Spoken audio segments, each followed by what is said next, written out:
વખતો વખત અમારી સંસ્થાને સહયોગ આપે છે. એમાં કોઈ બાકી નથી, એક બે વ્યક્તિ સિવાય. તેલી સાહેબને અમને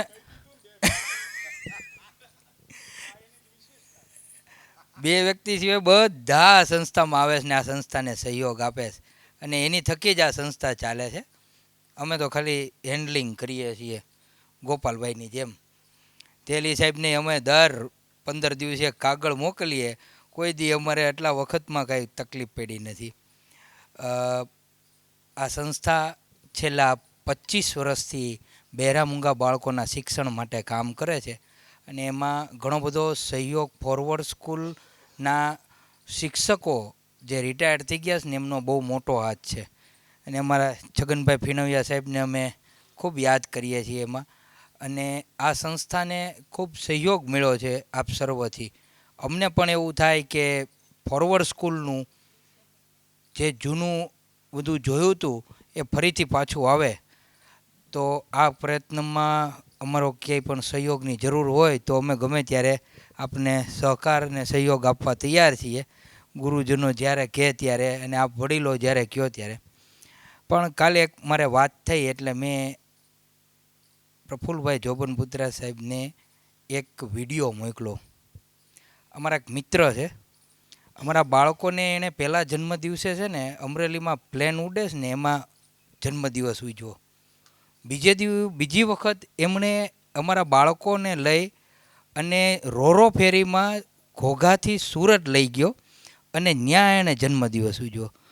ત્રીજો જન્મદિવસ એમણે ગરીબ બાળકોને સાથે રાખી અને રેસ્ટોરન્ટ પિઝા લોપિનોઝ પિઝામાં જઈ અને બાળકોને પિઝા ખવડાવ્યા, ઝૂંપડપટ્ટીના બાળકોને એને.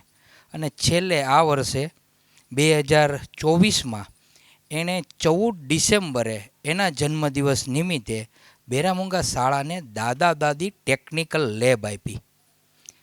એનો એવો વિચાર છે કે અહીંયા ભણતા બાળકો એ એવા તૈયાર થાય કે એ પોતપોતાનો રોજગાર પોતે કરી શકે, અને એવું અહીંયા એક ઇન્ફ્રાસ્ટ્રક્ચર તૈયાર થાય કે એની અંદર કોઈ વ્યક્તિ આવીને કામ કરે અને એમાંથી જે અર્ન થાય ને એમાંથી આ સંસ્થા હાલે. કદાચ 5 વર્ષ પછી આ સંસ્થાને કે 10 વર્ષ પછી દાતાનો ફ્લો ઓછો થઈ જાય, એવું થાય ઘણી વખત, ક્યારેય ઘણી બધી સંસ્થાઓમાં એવું થાય, તો ત્યારે આ સંસ્થાને આર્થિક ટેકો મળે તો એનું બીજું કામ કરી શકે. અને એનું ઝાંકતું ઉદાહરણ અમરેલીમાં આપ જો કોઈ ગયા હો તો ઠીક છે, પણ તમે એક વખત જાજો. ડૉક્ટર કલામ ઇનોવેટિવ સ્કૂલ છે ઈશ્વરિયા પાસે. પહેલાં સેફ્રોન કે શું નામ હતું એનું, સેફ્રોન ઇંગ્લિશ સ્કૂલ હતી, એ બંધ થઈ ગઈ. પછી આ લોકોએ જ્યારે સંભાળીને ત્યારે એમની પાસે 25 બાળકો હતા. આજે એમની પાસે 440 બાળકો છે. 2022માં એમણે સ્કૂલ સંભાળી. અને એ વ્યક્તિ અત્યારે અમરેલીમાં અહીંયા આજુબાજુ સ્કૂટર લઈને નીકળ્યા હતા, એટલે મને યાદ આવ્યું એટલે મેં એને ફોન કર્યો. જો આપની અનુકૂળતા હોય તો એમને અહીંયા બોલાવું. એનું નામ છે જય કાથરોટિયા. અને જય કાથરોટિયા શિક્ષકનો જીવ છે અને બેઠો છે. હું આમંત્રણ આપીશ જય કાથરોટિયાને. સાહેબ, હમણાં એમના બાળકો રાજ્યપાલ હારે થ્રુ આઉટ વાત કરી આવ્યા. અને જે અમદાવાદની અંદર ફૂડ કાર્નિવલ થયો હતો ને સાહેબ, ફૂડ કાર્નિવલ, એ ફૂડ કાર્નિવલની અંદર એમના બાળકો 4 દિવસમાં 4 લાખનું અર્ન કરી આવ્યા. અને આ બધી વસ્તુ આ બધા શિક્ષકો છે ને એમના વિચારો હારે એમનો વિચાર છે. કારણ કે એ લોકો ત્યારે વખતમાં કે ભાઈ તું ફલાણાનો દીકરો, હાલ ભણવા બેસી જા, ભણવા મન. એમ એને પણ એક જ વિચાર આવ્યો. એક એના વિદ્યાર્થીના પપ્પાએ એની ફી ભરવા માટે એનું પોતાનું બાઇક વેચી નાખ્યું. અને આને એવું થયું કે આ બહુ અઘરું થઈ ગયું કે એને પૈસા નહોતા ને બાઇક વેચવું પડ્યું, તો આપણે એને પાછા આપશું તો એને દુઃખ લાગશે. એની કરતાં એવું કાંઈક કરીએ કે જેથી એનો બાળકે ડેવલપ થઈ જાય અને આગળ વધીએ. કે આપણે એને મોઢેથી થોડું ઘણું સાંભળીએ જયભાઈ કાથરોટિયાને. અને આપ બધાને અહીંયા કાંઈ અગવડતા પડી હોય તો એ મારી ભૂલ છે રઘુની, એ બદલ અમે માફી માગીએ છીએ. અને તમે પધારતા રહ્યો એવી અમારા બધાની શુભેચ્છા. જય હિન્દ. રઘુભાઈ માટે એક જોરદાર ક્લેપિંગ થઈ જાય છે.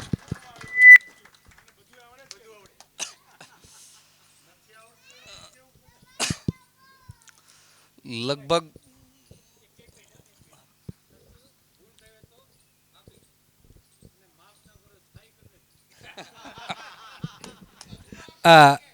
એક જ મિનિટ. આમાં એન્ટર થતાં પહેલાં જ પ્રફુલ્લભાઈ અમને આમ તો કોરોના કાળ દરમિયાન 5 કોમ્પ્યુટર, એક પ્રિન્ટર અને એક 16 કેમેરાનું સેટઅપ આખું ગોઠવી દીધું હતું કોરોના કાળ દરમિયાન. આ વખતે એમણે પગલાં મૂક્યા ને સંસ્થામાં, એટલે એમણે રજૂઆત કરી શું જોતું. મેં કીધું એક જનરેટર જોતું. 1.5-2 લાખ રૂપિયા તો ગોઠવી લીધા છે. રોટરી ગીરે ફટાકડા વેચ્યા એમાંથી આપવાના છે, અને બીજા અમે સહયોગ ગોઠવીએ તો કે બાકીના જે 2 લાખ વધે એ અમારા મિત્રો તરફથી આપશે. એના પર્સનલ પોતાના મિત્રો તરફથી, પ્રફુલ્લભાઈ જોબનપુત્રા તરફથી અમને મળવાના છે. બદલ સાહેબનો ખૂબ ખૂબ આભાર. હા, એમાં નામ લખવાનું છે વિઠલાણી સાહેબના વિદ્યાર્થીઓ તરફથી.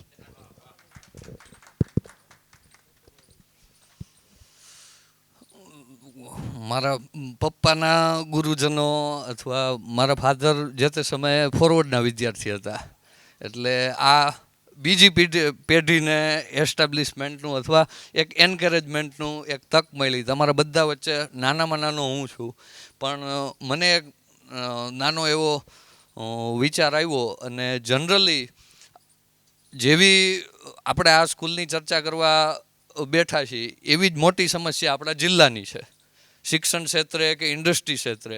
એની પાછળનું એક મોટું કારણ એ છે કે આપણા યુવાનોનું જે માઇગ્રેશન થાય છે એ ફરીથી રિવર્સ માઇગ્રેશન નથી થતું.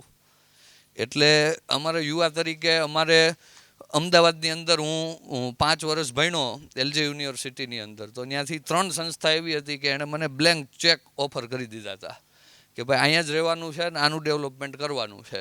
પણ હું લગભગ 8મા-9મા ધોરણની અંદર હતો ત્યારથી વિઝન મારું ફિક્સ હતું કે આપણે એક સ્કૂલ એસ્ટાબ્લિશ કરવી છે અને ટિયર 2 સિટીની અંદર કરવી છે, મેટ્રો સિટીની અંદર નથી કરવી. એટલે જે તે સમયે હું કોલેજ કરવા 12મું પાસ કરીને અહીંથી ગયો તો અમરેલી જિલ્લો એટલે એક શિક્ષણ ક્ષેત્રે પછાતની છાપ સાથે અમે ગયા હતા. પછી આપણે આપણું કેલિબર બતાવ્યું, મહેનત કરી અને એમાંથી ડેવલપમેન્ટ થયું, અને એની તરફથી એણે આપણને બ્લેન્ક ચેક ઓફર કર્યા. પણ હું પાછો આવ્યો એની પાછળનું રીઝન એ હતું કે હવે કોઈ 5 વર્ષ પછી પાસ આઉટ થઈને મારી સ્કૂલની અંદરથી જાય તો અમરેલીની અંદરથી જાય ને એ સન્માનભેર જાય. એવો એક નાનો પ્રયત્ન સાથે અમે સ્કૂલ ચાલુ કરી હતી. નાનું એવું બીજ હતું. અત્યારે વાલીઓના સાથ સહકારથી 450+ વિદ્યાર્થીઓ છે. છેલ્લા 2 વર્ષથી અમરેલીના શિક્ષણ જગતના ઇતિહાસની અંદર પહેલી ઘટના બની વિદ્યાર્થીઓની મહેનતથી. અમે માત્ર નિમિત્તરૂપ છે. પહેલા વર્ષે સ્કૂલ ચાલુ કરી, 25 વિદ્યાર્થીઓમાંથી 165 વિદ્યાર્થીઓ થયા. 165 વિદ્યાર્થીઓની વચ્ચે અમે કામ કર્યું, વિદ્યાર્થીઓને તક આપી. જે મેટ્રો સિટીની અંદર મોટી ફી સાથે જે મળે છે એવી તકો અમે અમારી સ્કૂલની અંદર ડેવલપ કરી અને બહારના કનેક્શનો વાપર્યા. એનું પરિણામ એ આવ્યું કે પહેલા વર્ષે આપણા 3 આખા દેશની અંદરથી 5 વિદ્યાર્થીઓ નાસાની એક એસ્ટેરોઇડ સર્ચ કેમ્પેનમાં સિલેક્ટ થયા. એમાં 3 વિદ્યાર્થીઓ આપણા કેમ્પસના હતા. એટલે અમે એવું નથી કહેવા માગતા કે કલામ ઇનોવેટિવ સ્કૂલના હતા, પણ આખા દેશમાંથી 5 વિદ્યાર્થીઓ જે સિલેક્ટ થયા ને એમાં 3 અમરેલીના હતા.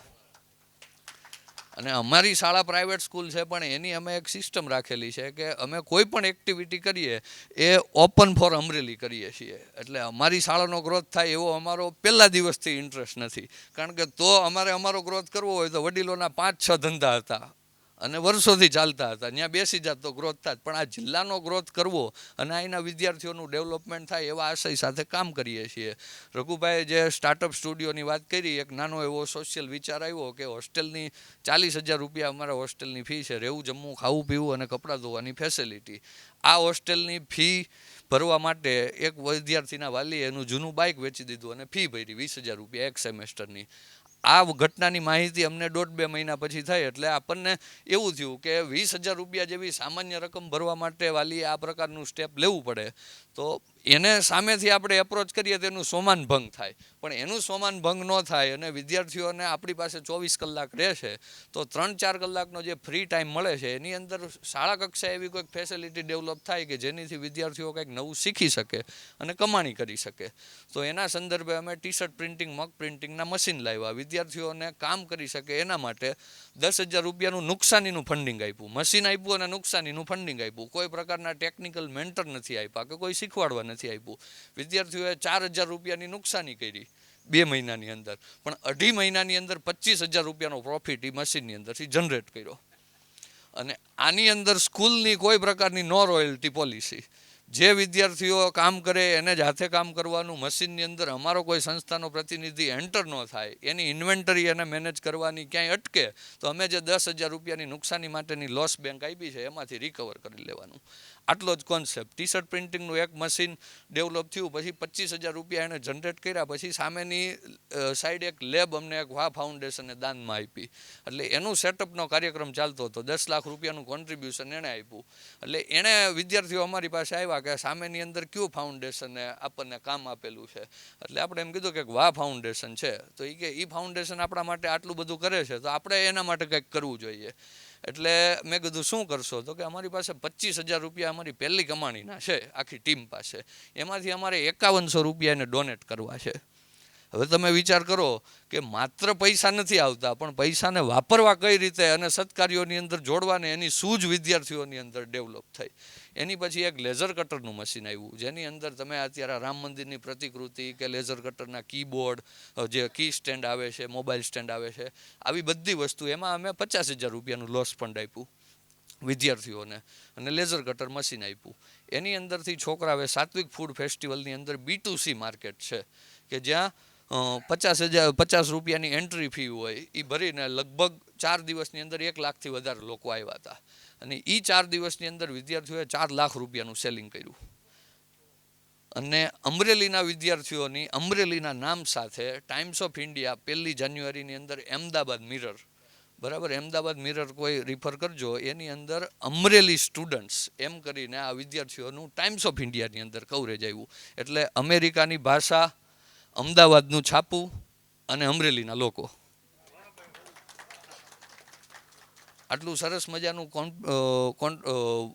આખું મોડલ સર્જાણું. અને એની પછી એ વિદ્યાર્થીઓને IIMની અંદર એક ઇન્ટરનેશનલ કોન્ફરન્સ થતી હતી. એ ઇન્ટરનેશનલ કોન્ફરન્સની અંદર 15 દેશના વિદ્યાર્થીઓએ આપણા છોકરાઓ, જે સલડી ગામનો એક છોકરો છે, એણે